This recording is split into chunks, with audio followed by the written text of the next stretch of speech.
With the release of Guardians of the Galaxy Volume 3 on the horizon, I think it's about time that I take a look at Square Enix's Guardians of the Galaxy game that came out in late 2021. I had bought it a month or so after its release, and had captured footage of it for an eventual review, but just never got around to officially writing a script and putting everything together to make a video, until now. The release of Guardians of the Galaxy sorta came out of nowhere for me. It wasn't a game I was chomping at the bit to play. It wasn't a game I was asking for. It wasn't one I felt needed to exist. And coming off of Square Enix's ambitious, yet highly disappointing Avengers game the previous year, my expectations for it were extremely low. But after giving it a try, I was pleasantly surprised with it. Was I utterly blown away? Did it completely reinvent how I look at superhero games? No, but I had fun. Its gameplay was exciting. Its story was engaging enough, one I can see myself playing through again in the future, and it managed to maintain its fun factor even after multiple hours. I didn't find myself getting bored with it. I don't think its gameplay got too repetitive. I'm glad I played it. I don't regret buying it, and I mean, in this day and age, with how expensive video games have become, I think that's the biggest plus any game can have, it feeling like a worthwhile investment. I'm not gonna pretend to know everything about the Guardians of the Galaxy, because I don't. Aside from their film appearances in the MCU and their cameos and larger comic book storylines I've read, I know pretty much fuck all about them, their supporting characters, and most of their unique villains. So I was going into this game blind, to a degree. I was introduced to a lot of new concepts at almost every turn, but I found that to be really exhilarating. The game was constantly surprising me. Nothing in it seemed all that predictable. Clearly, developer Eidos Montreal put a lot of care into constructing this game world and its story, making it as faithful to the source comics as possible. There were a lot of characters and ideas in it we have seen before and are familiar with from various forms of media, but like many of these games nowadays, it's filled to the brim with obscure references and Easter eggs as well. They definitely did their research. Visually, Guardians of the Galaxy is one of the most stunning in the superhero game genre. There are so many unique locations you visit throughout your epic cosmic adventure. All of the planets have their own distinct color palettes, geography, and vegetation, and the various alien creatures you battle that all have their own abilities and weaknesses have such bizarre designs, and I mean that in a good way. They're very creative and fascinating to look at. The strongest thing this game has going for it, apart from the visuals, is the approach it takes with its central characters. It's obviously been inspired by the MCU, with some of its design choices and use of licensed music. The same type of humor is found in the game as well. There are so many laugh-out-loud moments that occur. Any other ideas? Can you froth? I can froth. Can you twitch? Yeah, I'm pretty twitchy. All right. On my cue, you drop, froth, and twitch. While they're all distracted, we take off down one of them side halls. What about me? You take one for the team. I'm not gonna... Walk with me. Come on, Quill, just grab your chest and drop. Find another plan. The dynamic between the Guardians of the Galaxy is great. At several moments throughout the story, you are given dialogue options that can alter the relationship you have between characters. The pleasantness, sympathy, anger, and even cruelty you can choose to display adds a bit of flavor to everything going on and makes your experience feel very personalized. The heroes feel more realistic and three-dimensional with the variety of responses they have. At certain points, your choices can also affect the story, whether or not certain characters will come to your aid, for example, or changing the visual appearance of someone based on a previous attack you may have made on them. Even the most subtle of things, going off the beaten path to look for collectibles, is made compelling. The other Guardians will call Star-Lord out on it, making fun of the fact that you're taking the extra time to hunt down some shiny trinket. It's hilarious, and feels like a personal jab at the player. It is a personal jab. The fortress is this way, Peter Quill. I know, I'm just doing some exploring. Ain't we done enough of that already? I'm pretty sure exploring is code. It means you went the wrong way, but it's too stubborn to admit it. In that case, Will's the greatest explorer I ever met. I think this incarnation of the Guardians is even stronger than the one we have seen in the MCU movies, just because you get to spend so much more time with them, especially hanging out on the Milano in between the main story missions. Guardians of the Galaxy takes place very early on after the formation of the team. This ragtag group of misfits, acting as heroes for hire, are still learning about each other's troubled pasts and how to remain on the same page with one another. Peter Quill is the leader, but his leadership is called into question frequently, with the egos of the Guardians constantly clashing. Basically, it's a very bumpy road between them from start to finish. There's never a dull moment with their interactions in this game. Though the main characters in Guardians of the Galaxy are written well, and their dynamic is the glue that holds everything together, the game's biggest downside, in my opinion, would have to be its controls. I wasn't expecting them to be as complex as they were, and I found myself struggling with them for quite a while. The game isn't difficult, just overwhelming at times during its combat sequences. You play as Peter Quill, Star-Lord, throughout the entire game, in a third-person perspective, performing platforming jumps and solving puzzles and whatnot. But during combat, you're essentially controlling all 5 members of the Guardians of the Galaxy at the same time, in charge of activating their special attacks and setting up combos and everything. It feels like every button on the PS4 controller is mapped to something while in combat. You lock onto enemies using L2. Star-Lord's elemental guns have 2 different firing modes. Your primary fire is R2. The secondary fire is R1, which utilizes one of 4 elements to add burn, freeze, stun, or pull damage to your attacks by pressing one of the 4 directional buttons. That is, unless you hold L2 down first, which activates Guardians mode, where the directional buttons are used to select one of the other 4 Guardians of the Galaxy, Gamora, Drax, Rocket, or Groot, and by pressing one of the directional buttons again, you choose which of their 4 different attacks you want them to perform in battle, all while the action is happening around you. And let's not forget Star-Lord himself. That's who you're playing as after all. You can jump with X, dash with circle, and punch with square. And by pressing and holding L3, you can bring up his unique abilities, which are all assigned to each of the 4 directional buttons. Honestly, I'm so busy dodging and shooting enemies, keeping track of where my teammates are on the battlefield, and anticipating the end of each of their attack cooldowns, that I frequently forget that Star-Lord even has any special attacks in this game. Holding L3 to bring them up is also really awkward during a firefight, which is probably why they are in the back of my mind most of the time. With the amount the directional buttons are used in this game's control scheme, it sometimes feels like you are having a stroke trying to play the damn thing, having to hold different buttons down first before pressing them to do different things. It didn't help matters that I had extended breaks between each of my play sessions, sometimes upwards of a week, that forced me to constantly have to relearn some of the controls, but I still don't think they needed to be as complex as they were. Are they as confusing as Batman and Robin's on the PS1? God no, but they do manage to earn themselves the second place spot for me. Out of all the superhero games I've played so far at least, the controls in Guardians of the Galaxy are pretty messy.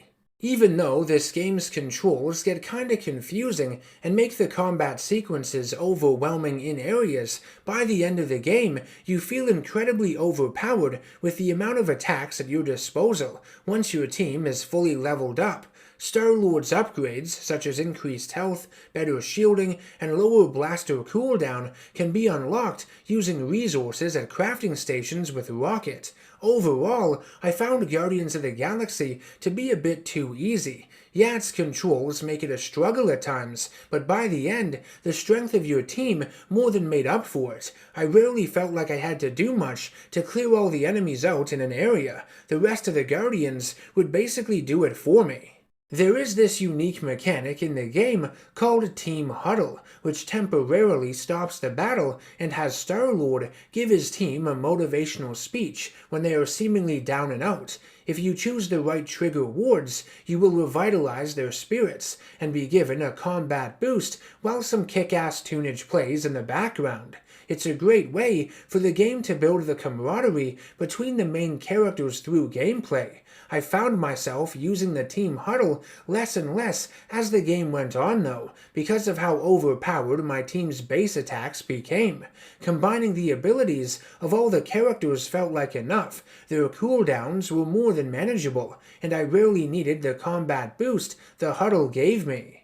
Moving on to the story of Guardians of the Galaxy, I thought it was good. I think I went into it with low expectations after Avengers, so it didn't take much for this game's narrative to impress me. It takes place a few years after a massive and bloody interstellar war. A religious cult founded by deep space miners called the Universal Church of Truth is growing in number, brainwashing thousands of aliens across the galaxy to believe in their promise that will end all pain and suffering in the universe. The faith energy from their followers is siphoned and used as a power source for their technology, mainly their temple ship, the Sacrosanct. The leader of the Universal Church is Grand Unifier Raker. Much like all of these cultist characters in fiction and in real life, he is a ruthless zealot who chews up his worshippers until they outlive their usefulness, and then spits them out. He's a master at manipulation and has an intoxicating way with his wards. During the Galactic War, Raker and his followers worshipped a golden god with healing abilities, later revealed to be Adam Warlock, a mysterious and powerful being found within a cocoon floating in space. Warlock was in possession of one of the strongest artifacts in the universe, one of 6 infinity gems called the Soul Gem. A darkness began to grow within the Soul Gem, though, a malevolent entity that was the evil part of Warlock's subconscious, named the Magus. Before I go further, I gotta say that once the game made reference to the Magus, I had deep reservations with its story. A flashing alarm was going off in my head, because if you've seen my review of the Infinity War comic series, you would know my thoughts on the character. I find him to be really incompetent, at least in that story, the absolute worst way a villain can be written. Maybe his other appearances in comics have been better, but Infinity War soured me so much towards the character that I haven't taken the time to seek any of them out. Thankfully, Guardians of the Galaxy has a far greater depiction of the Magus. This story makes him a lot more interesting. It's presented as this spiky blob thing that can possess people or even increase its size and devour its surroundings. The entity is still driven by an intense ego full of itself, but also feels like a viable threat at the same time, a villain that will actually take action and not just pretend like they will, the complete opposite of what happened in Infinity War. Anywho, in the game, the Magus seeks to destroy all of creation, though its intentions don't really come into play until later in the story. In order to protect the universe from his darker side, Warlock had Raker remove the Soul Gem from his body, but the Grand Unifier stole its power for himself and would use its abilities to attempt to conquer the galaxy, persuading thousands to accept his church's promise by manifesting their deepest desires in their minds. The game begins on Earth years ago when Peter Quill was a teenager. His mother Meredith had given him dual elemental guns that were gifts from his absent extraterrestrial father, presumably Jay's son like in the comics. We also see that Peter had gotten the name of Star-Lord from his favorite band he listened to growing up as a tribute to them. Their songs, part of the fictional album Space Rider, can be heard throughout the game, on top of the licensed music the game uses as well.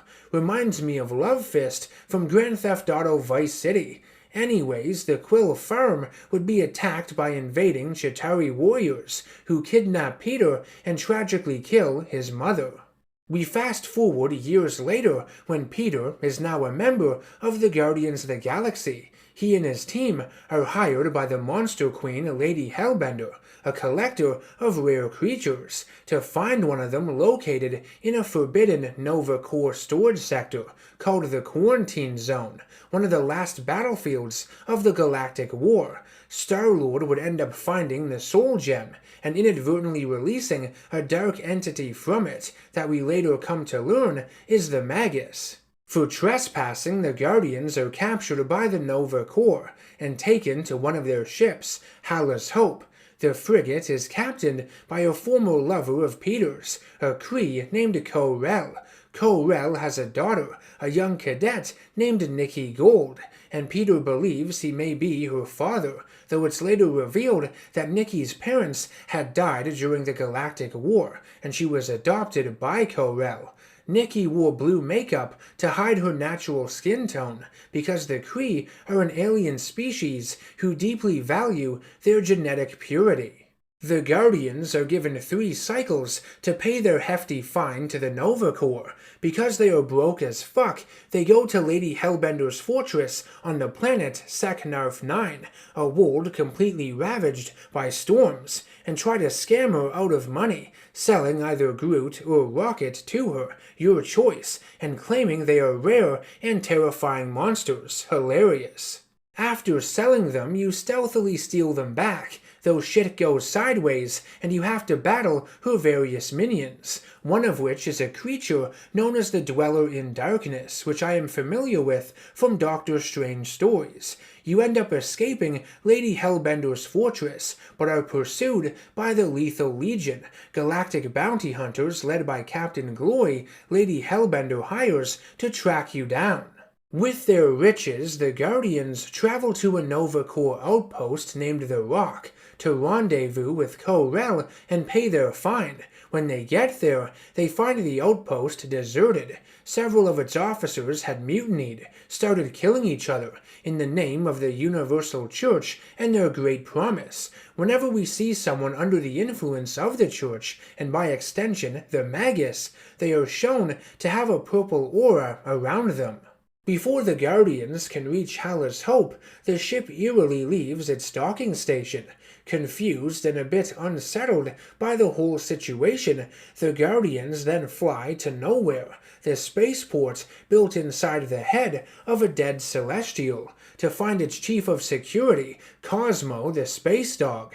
They are discovered by the twin bounty hunters known as the Blood Brothers, members of the Lethal Legion, and fighting them leads to your arrest at the hands of Cosmo and his puppies.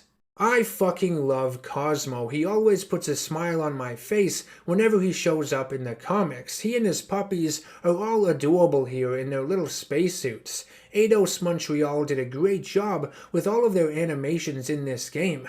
Cosmo interrogates you telepathically when you first encounter him with his psionic powers. He gets distracted chasing his tail, even accidentally launches a ball out of a throwing device when he says the word ball mid-conversation, unrelated to playing fetch, but still catches it and then starts chewing on it as he keeps talking to you. It all looks so accurate to what a real dog would do. One of Cosmo's puppies even climbs up on Peter's lap during the interrogation, and that's just ruthless. How could you stay focused at that point? Guardian of Galaxies will tell Cosmo why they broke into Continuum Cortex. Or Cosmo will conjure worse psychic gulag. Broke into the... Do not feed Cosmo cat biscuits, Peter Quill. You work with Blood Brothers. Create distraction so Pesky Raccoon and Sentient Tree Friend can use Continuum Cortex. Cosmo also know Guardian of Galaxies have Nova Tracker on ship.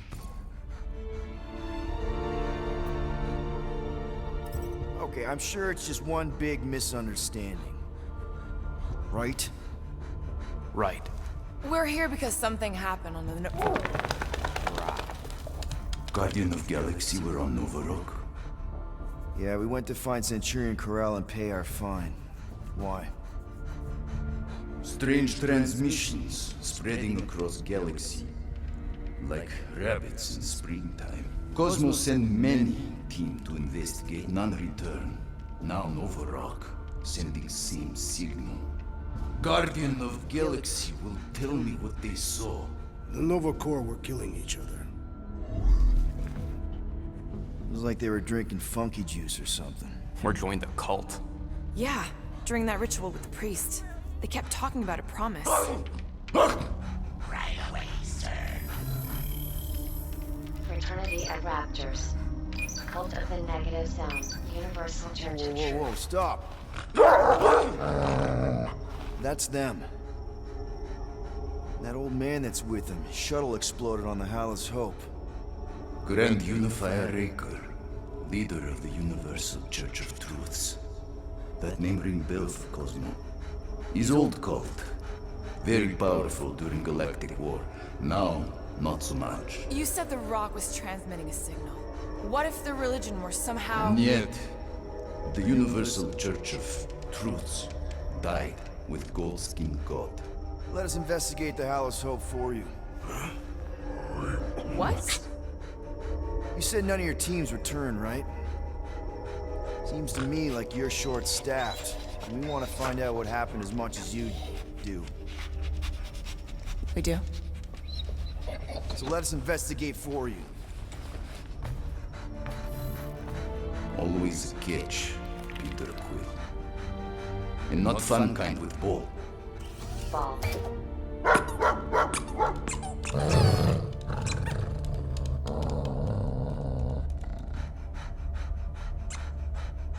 What Guardian of Galaxies want in return? Simple. Drop the charges. Contact Nova Corps HQ and get the World Mind to forgive our fine.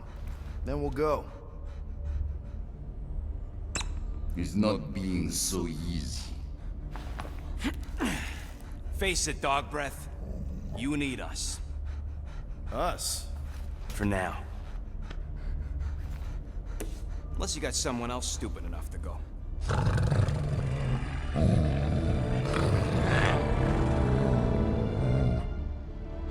In Soviet Russia, Cosmo would not trust words of capitalist scum. But this is not motherland. And Cosmo no power of collateral. Guardianship, stay on nowhere. What? You can't take our ship. My ship. How are we gonna find the Hallis Hope? Ask Pesky Raccoon. Now come, essences of time. The Guardians work out a deal with Cosmo to drop their charges and hopefully get rid of their Nova Corps fine as well, as long as they agree to investigate strange transmissions coming from Hallis Hope that Cosmo has been picking up. All of the men he had sent to the ship have been out of contact and none have returned.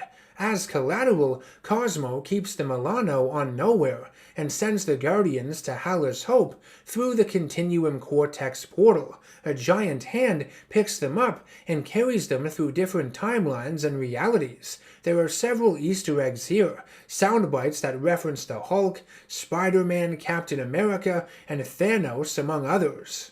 Making their way through Hallis Hope, the Guardians discover that Ko-Rel and her troops had been attacked by the dark entity Peter had unleashed in the quarantine zone earlier, and later come to learn that Ko-Rel had sacrificed herself against it to protect her daughter. You end up being captured by the Universal Church of Truth and taken to their temple ship. There, Grand Unifier Raker presents you to their matriarch, a brainwashed Nikki, who uses the power of the Soul Gem to try and convert each of the Guardians. Star-Lord experiences intense visions of what he wants more than anything else in the universe, something he can never have, the power to go back and save his mom from the Chitauri. He does, but knows none of it is real, and eventually rejects the promise the Church has shown him. The imagery here is pretty powerful. Peter shoots his own mother as she dissolves into an extension of the Magus. The Guardians break free of Nikki's control and escape the Sacrosanct. Overwhelmed by the Church's growing influence, they flee to the planet Lamentis. Drax succumbs to his promise, becoming one of the Universal Church's devoted, with his mind ensnared in the past, returning to a time before his wife and daughter had been slain by Thanos. With the help of Mantis, the rest of the Guardians go into his mind and free him from the temptation. You face off with several manifestations of the Mad Titan. In the end, Drax is forced to let go of his wife and daughter in one of the saddest moments in the game, in my opinion. On Lamentis, the Guardians also find Adam Warlock, who had been in hiding since the Galactic War. He explains that his darker half, the Magus, is feeding off all of the Universal Church's faith energy to grow stronger. In order to stop the Church and release all of their brainwashed followers, the Guardians try to win over Lady Hellbender's forgiveness so they can enlist the aid of her warriors. To do so, they plan to acquire for her the monster of all monsters, the mighty Fin Fang Foom on the frozen planet of Maklu 4. This was my favorite sequence in the entire game without question. You really got a sense of scale with the planet, its vast size. It made you feel so small and insignificant. The various signs of Foom's presence, from animal skeletons to charred warrior camps and giant claw marks embedded in the sides of mountains or cave walls, really built up the dragon's appearance before seeing him in the flesh, and it was extremely effective in making me feel dread. I became nervous, intimidated. The chapter is a slow burn, taking its time to build up the suspense, but it's worth it all in the end. When you finally do see Fin Fang Foom, it's satisfying as hell. His design blew me away and exceeded my expectations. His boss battle was my favorite in the game as well. It was pretty lengthy. I loved that the developers gave him this ice armor that you had to destroy with your elements before damaging his actual health bar. After defeating Fin Fang Foom, the Guardians of the Galaxy and Lady Hellbender's forces lead an all-out assault on the Universal Church's ship. Lady Hellbender is seen riding the legendary dragon into battle, which is badass as fuck. During the final chapters of the game, you unlock these awesome white and gold costumes for the Guardians. They're like the special Stark tech suits the Avengers wore at the end of their game, but the less we speak of the Avengers, the better. Star-Lord manages to enter the mind of Nikki, the matriarch, to destroy her promise from within. Peter is aided by the astral spirit of Ko-Rel. Nikki keeps referring to Peter as Dad, and wants nothing more than to have her mother back and for them to be a family. But Peter helps her understand that her mother is truly gone, and she must give herself the time to grieve. The hurt never goes away, but life becomes easier in time. He knows the feeling all too well, having lost his own mother from something he couldn't control. After freeing Nikki from the influence of the Magus, hidden fire-based powers are unlocked in her. You fight Grand Unifier Raker again, and he is killed at the end of the battle. Adam Warlock absorbs the Magus back into himself, and all seems well in the universe. That is, until the Magus overpowers Warlock and takes over his body. Peter uses the Soul Gem to imprison the Magus, and Warlock regains possession of the gem once more. He promises to call the Guardians if he ever needs their assistance again. Guardians of the Galaxy sets up the possibility of a sequel, having introduced the Infinity Gems, Thanos, Adam Warlock, Mantis, and having Nikki, with her newfound powers, joining the Guardians for future adventures. I'd like to see a sequel, but unfortunately, just like Square Enix's Avengers game, Guardians of the Galaxy failed to meet its sales expectations, so a sequel is not likely. I would assume its sales were better than Avengers because there was a lot more here to engage players, but the disappointment of the Avengers game soured so many people that I think audiences wrote this one off as being garbage all the same, without even taking the time to actually play it and give it a chance. And honestly, it's a damn shame, because Guardians of the Galaxy has a lot to offer. It's not perfect, of course, but it's got a decent story, some great character work, amazing visuals, a bitchin' soundtrack, and even if the controls can get a little overwhelming and confusing at times, it's still a lot of fun to play. It's definitely going to go down in history as one of the most underappreciated superhero games ever made. That's the way I see it, at least. I want to thank you all for watching my game review today. If you've played it, let me know what you thought of Guardians of the Galaxy down in the comments section below. If you enjoyed the video and want to see more like it, support the channel by subscribing and hitting that bell icon for notifications. If there are any superhero or comic book related games you'd like me to look at in the future, you can nominate them by becoming a producer over on patreon.com. Thanks again for watching. Take care, stay safe, and always stay nerdy.